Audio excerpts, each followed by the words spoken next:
I've always believed that a woman's strength is measured not by the storms she survives, but by the silence she keeps. You see, people like me, we're the background characters. The grandmas. The leftovers of another generation. They forget we were once the main act. We worked, we fought, we built, and now, we're expected to sit down quietly and smile at the photo wall while the world spins without asking for our opinion. That's fine. Most days, I'm content in the background. But every so often, life gives you a reason to speak. My name is Margaret Elaine Foster.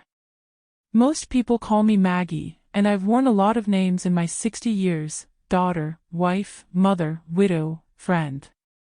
Some names I earned through love. Others, through loss. But the one I never questioned was Mom. Michael was born when I was 29. We weren't rich, and we weren't ready, but when I held that baby boy in my arms, I knew I had been put on this earth to protect him. My husband, Frank, was the kind of man who drank more than he spoke. A steelworker from Pittsburgh with calloused hands and a temper like a wildfire, fast, dangerous, and always looking for dry grass. He passed when Michael was 10. Heart attack. Sudden, devastating, and somehow, a relief I never confessed. After that, it was just the two of us. Me and Michael. I worked nights at Mel's Diner on Route 47, poured coffee for truckers and took orders from men who couldn't remember my name. I learned how to stretch groceries into 2 weeks, how to sew holes shut and laugh through broken dreams. I missed every holiday for over a decade. But Michael never knew that. I made sure of it. He graduated from community college on a scholarship I didn't tell him I applied for. Landed a job in the city. Started wearing dress shirts and talking about 401(k)s. I was proud, God, I was so proud. When he brought Kelly home for the first time, I remember thinking, she's too good for him. She was tall, polished, confident. Walked like she'd always known the floor would hold her. She had a laugh that made people lean in, and when she looked at you, you felt seen. For a while, I thought I had gained a daughter. We had Thanksgiving dinners and 4th of July barbecues. I taught her how to make my mother's green bean casserole, and she showed me how to use Pinterest. She was never cruel. Just, curt. Efficient.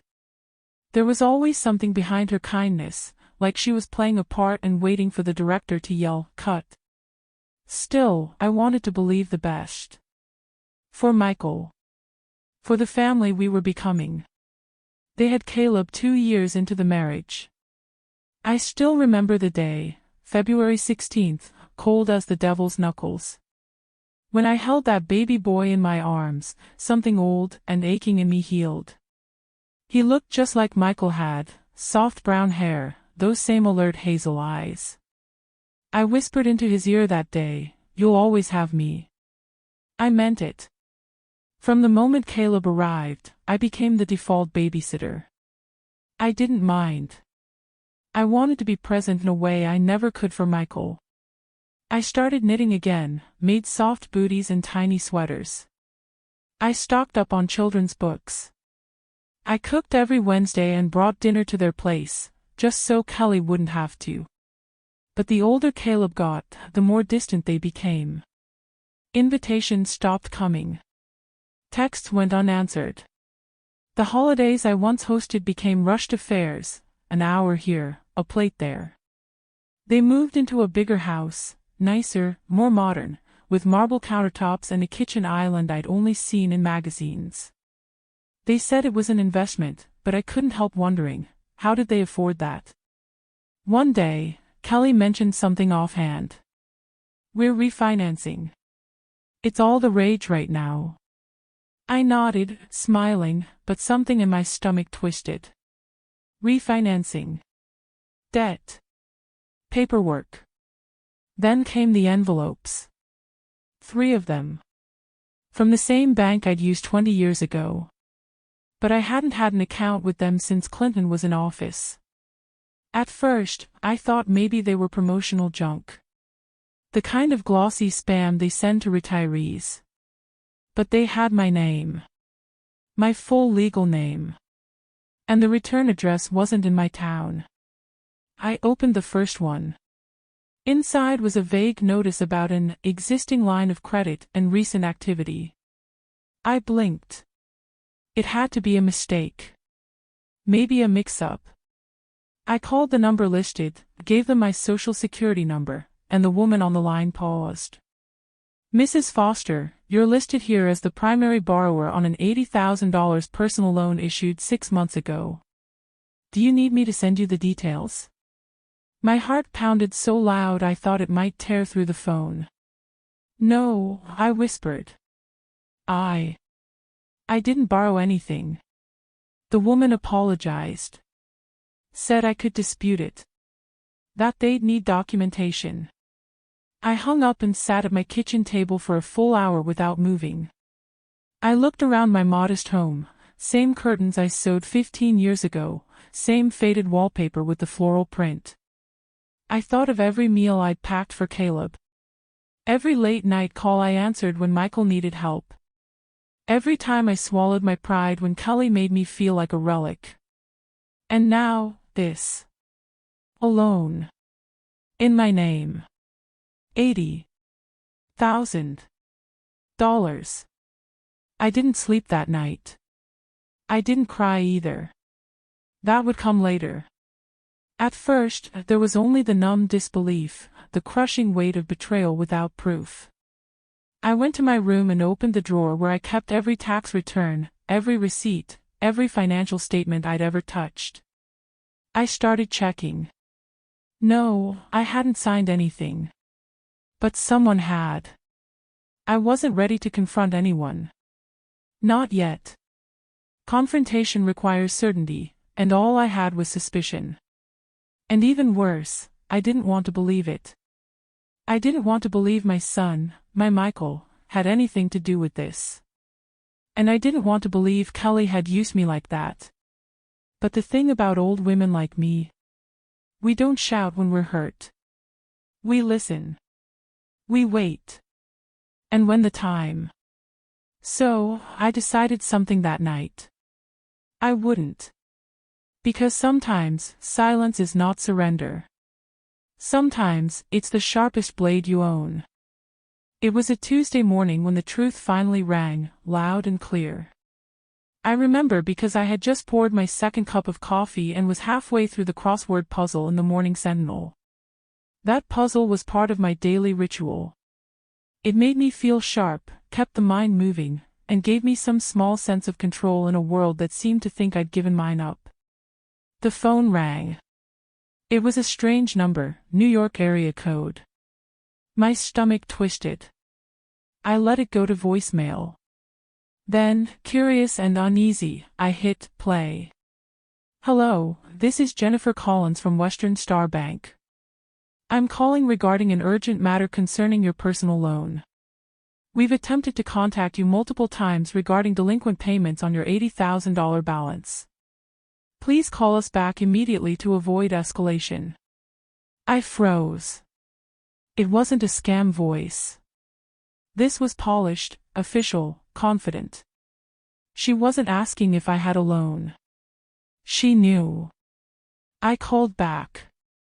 Jennifer sounded relieved to hear from me, until I told her I had never taken out a loan. Her tone shifted. She became cautious, almost clinical. Mrs. Foster, your file shows a personal loan issued in your name, dated 6 months ago. It was co-signed digitally. The funds were wired to an account ending in 1103. If this wasn't you, you'll need to file a fraud report immediately. My voice cracked. Can you send me the paperwork? She agreed. Said I'd receive everything via email and mail. I thanked her and hung up. My hands were trembling. It was real. I walked outside into the cold morning air and sat on my porch swing. It creaked under me, that old, familiar groan that reminded me of when Michael was little and used to sit beside me and ask questions about the stars. I wanted to cry. Not because of the money, though Lord knows $80,000 was enough to ruin someone like me. But because of what it meant, that someone had used my name. My identity.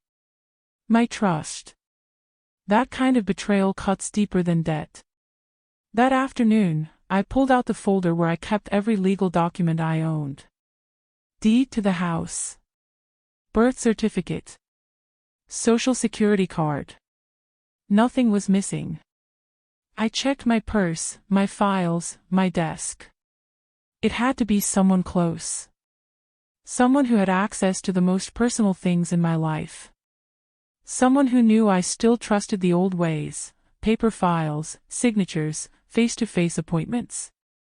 When the documents arrived the next day, I held them like they were radioactive. There it was. My name. My social security number. My home address. My signature, only it wasn't mine. I've signed enough checks in my life to know what my name looks like on paper. This was a mimic. A clumsy one. The loops on the G were too big. The M looked printed, not written. But banks don't know the difference. Algorithms don't ask questions. My eyes scanned the cosigner section. Empty. This was all on me. Every penny. Every clause. Then, I found the account where the funds were sent. And I knew that number. It was the last 4 digits of a joint account Michael and Kelly had opened years ago, when they were first married and couldn't qualify for a mortgage alone. Back then, Michael had asked if I'd let them use my name just to boost their application. For a few weeks, he'd said. I did. Because I trusted them. They closed that account later. Or so I thought. I sat back in my chair, gripping the edge of the table like I might fall into the floor. A flash of anger surged up in me, hot, fierce, like I hadn't felt in years. But I didn't scream. I didn't throw anything or call to confront them. I breathed. Then I did what women like me have always done when the world kicks us in the teeth. I got to work. I made 2 phone calls. The first, to Jennifer at the bank. I asked for every file, every login location, every signature timestamp. The second, to my friend Linda. Her nephew, Daniel, was an attorney in town who specialized in identity theft and elder abuse cases. We met that Friday. I brought every envelope, email, and memory I could recall. Daniel was patient, but I saw the look in his eyes, that same one the young doctor gave me last year when I couldn't figure out how to use their new patient portal, pity wrapped in professionalism. But when he saw the documents, his eyebrows lifted. This isn't just a mistake, he said. This is fraud. And it's not even sophisticated fraud. It's someone who thought they could get away with it because, well, because I'm old, I finished. He didn't deny it. He asked the usual questions. Had I lost any documents? Had I used public computers? Had I told anyone my password? And every answer was no. But there was one person who had filled out paperwork for me before. One person who had access to my birth date, my address, my old tax documents, because I once handed them over willingly. Kelly. 2 years ago, she offered to help file my taxes online. Said it was faster than the way I did it. I handed her a folder and said thank you. She emailed me back a week later and said everything was done. I never saw the form. I never thought I needed to. The more Daniel dug, the clearer it became, this wasn't random. This was intimate theft. Kelly knew I would never log into a bank website. That I'd never track loans digitally. She knew I still mailed my bills and wrote in cursive. She knew exactly where the cracks were. She'd just forgotten that cracks let in light, too. I went home that night and stood in front of the mirror in my bedroom. The one with the little gold frame that Frank had picked out at a flea market the year before he died. I looked at myself. Not as a victim, but as a woman with a plan. I didn't know exactly what I was going to do. Not yet. But I knew one thing. I wasn't going to stay quiet. Not anymore.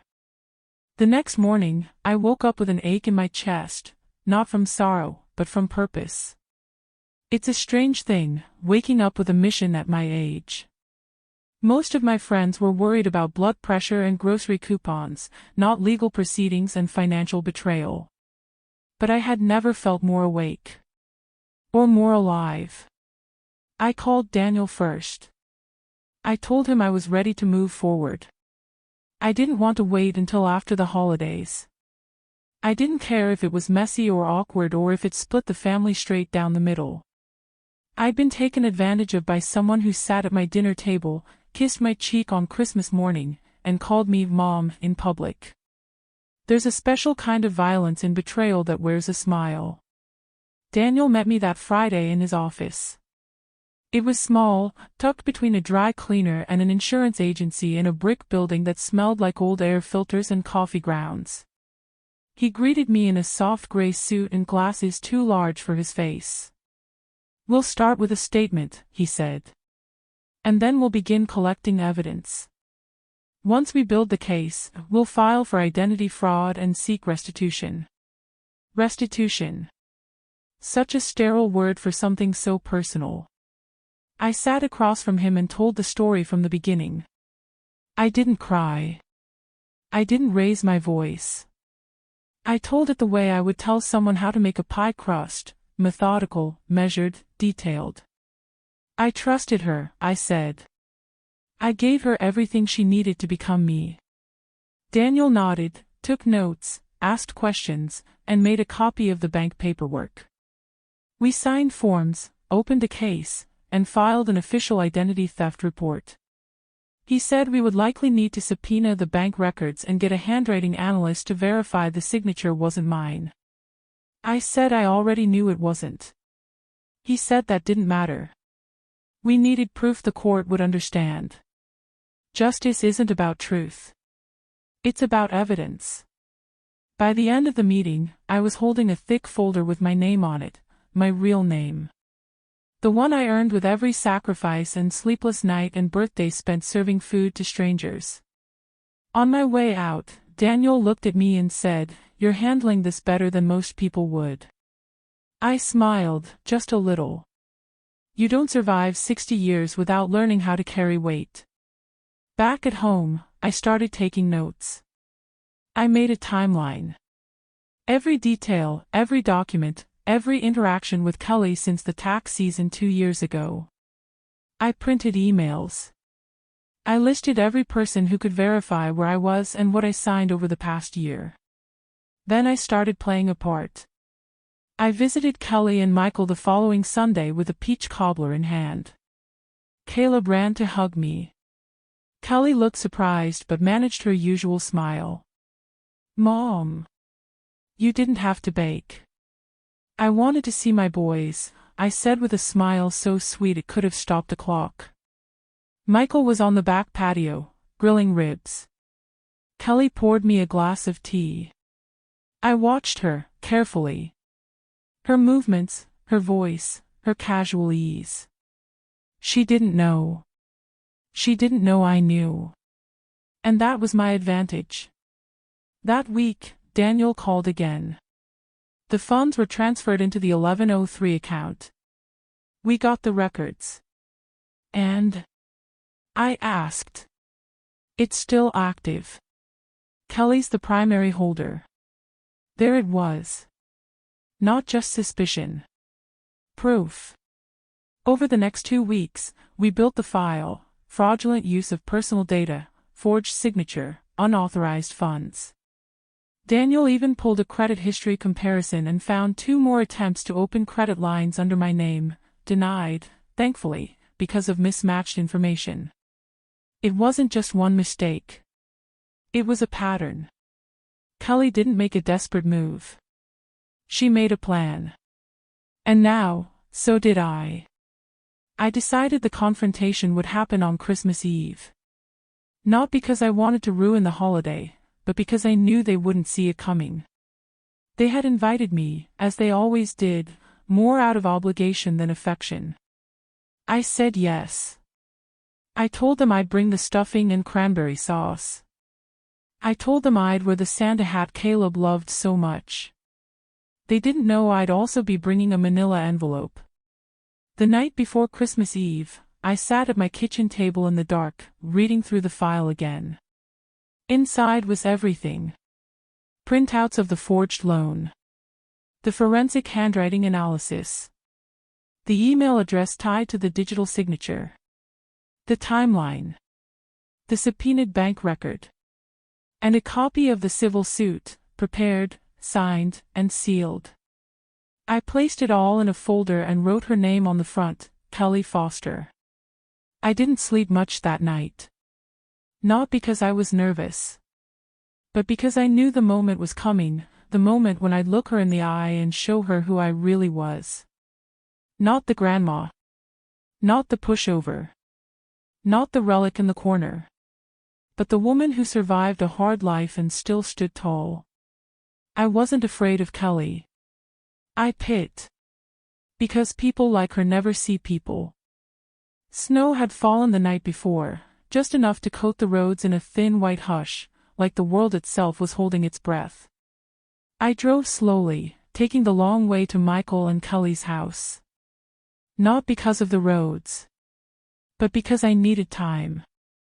Time to be sure of who I was and what I came here to do. I wasn't coming as a mother-in-law. I was coming as a woman they underestimated. The sky was still a dull winter gray when I pulled into the driveway. The house looked like something from a catalog, warm yellow lights glowing in every window, wreaths perfectly hung, even a mechanical reindeer bobbing its plastic head on the lawn. It was the image of the perfect American Christmas. Too perfect. Inside, the fireplace crackled, the tree twinkled, and the scent of cinnamon and baked ham filled the air. Caleb ran to greet me, nearly knocking over the stuffing I had balanced on one hand. His little arms wrapped around my waist. "Grandma.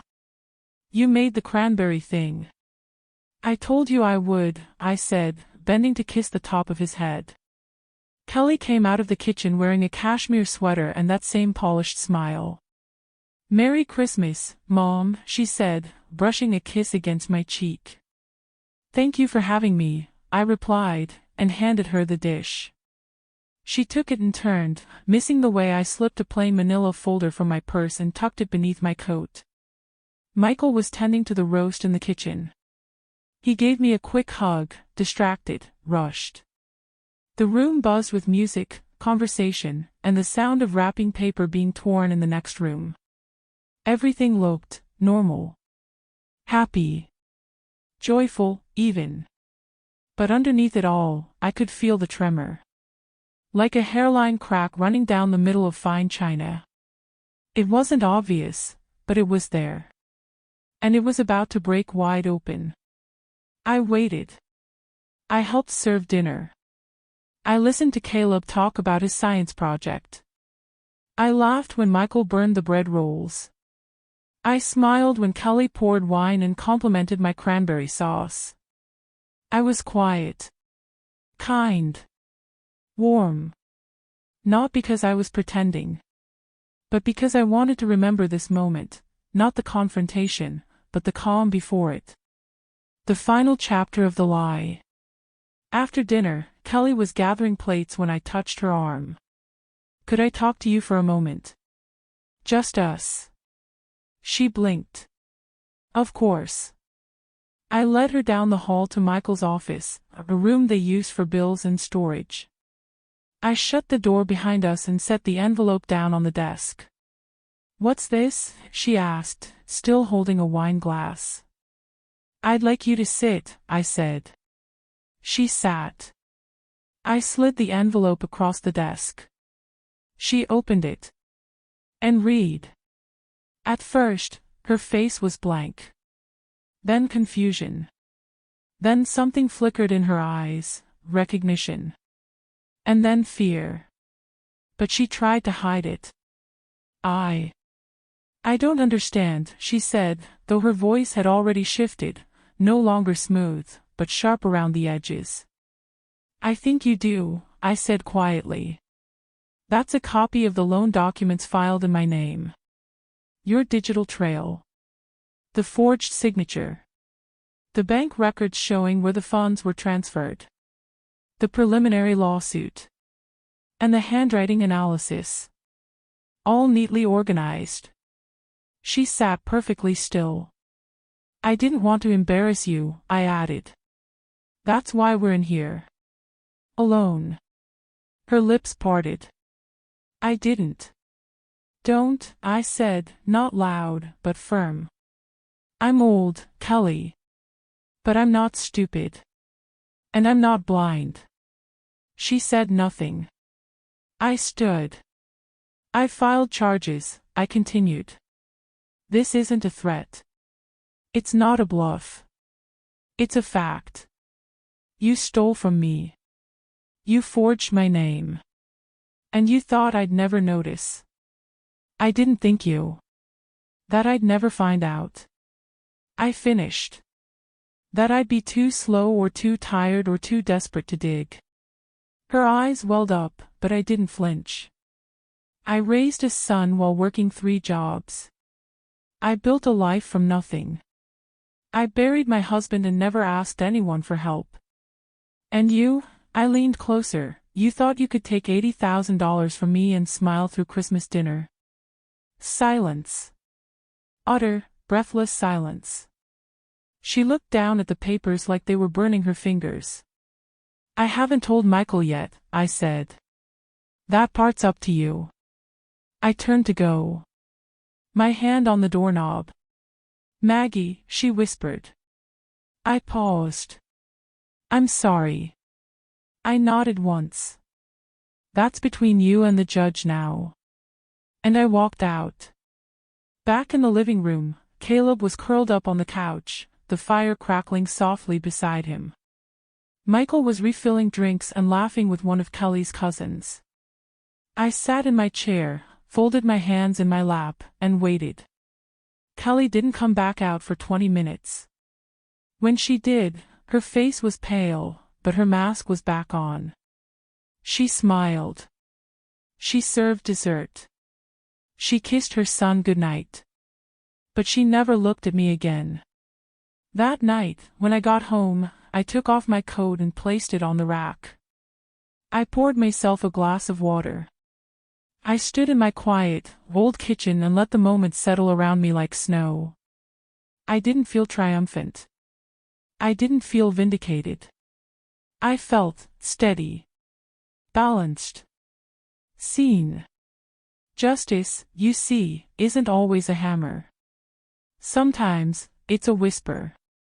Sometimes, it's just a woman who's been quiet for too long deciding, not anymore. The court date was set for early February. 2 months after Christmas, and just shy of my 61st birthday. I wore navy blue. Not black. Black would have made it look like I was mourning something. But I wasn't mourning. I was witnessing a rebirth, of myself. Of my voice. Michael didn't speak to me the week after Christmas. At first, I assumed Kelly hadn't told him. That she was hoping the papers I handed her were a bluff. But when I saw the missed call on New Year's Eve and a message that simply read, "We need to talk," I knew the truth had reached him. We met at a diner, neutral territory. The same one where I had once worked the graveyard shift, feeding truckers and teenagers on their way to nowhere. He looked tired. Not angry. Not accusatory. Just tired. He held the case file in his hands. I recognized Daniel's cover sheet. He said, "Is it true?" I nodded. He said, "Why didn't you come to me?" "I did," I said. "You just didn't listen." He looked away. I don't know if he was angry with her. Or with himself. Or with both. But I didn't press. "I'm sorry, Mom," he said. His voice broke. "I should have known. I should have protected you." I reached across the table, laid my hand on his. "No," I said. "You didn't steal from me. But you left the door unlocked." He didn't argue. He cried. And for the first time in a long time, I saw my son again, not the man buried in distraction and denial, but the boy I raised. The boy I had once rocked to sleep through storms. The court process was quicker than I expected. Kelly's lawyer tried to settle quietly. Of course she did. She offered a repayment plan. Monthly installments. Apologies scripted by someone paid to write them. But I said no. I didn't want her money. I wanted the record. I wanted the truth documented. When she finally stood before the judge and pleaded guilty to identity theft and forgery, she didn't look at me. Not once. Her sentence: 2 years probation. 100 hours of community service. A full reimbursement of the loan, plus legal fees. Not prison. But this wasn't about punishment anymore. It was about permanence. It was about the court system looking at a woman like me, gray-haired, invisible, underestimated, and saying, "We believe you." Weeks later, I walked into my local grocery store and saw Kelly bagging produce. Her hair pulled back. Her face tight. She didn't look up. I didn't gloat. I bought my onions. Paid in cash. And walked out with my head high. Somewhere along the way, the shame I'd carried quietly in my chest melted. The shame of being fooled. Of trusting too easily. Of being a little too old-fashioned, a little too gentle. But that shame wasn't mine to carry. And I wasn't too old.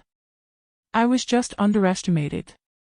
Now, when I see my neighbors or old friends and they ask how I've been, I smile and say, getting stronger. And I mean it. Because strength doesn't always roar. Sometimes it whispers. Sometimes it gathers slowly over 60 years of showing up, staying quiet, loving people who didn't always deserve it, and holding your head up anyway. I didn't get revenge. I got clarity. I got my name back. And if I've learned anything through this, it's that no matter how old the world thinks you are, no matter how soft your voice may seem, there is power in the silence we break. And justice, in every step we dare to take back toward ourselves.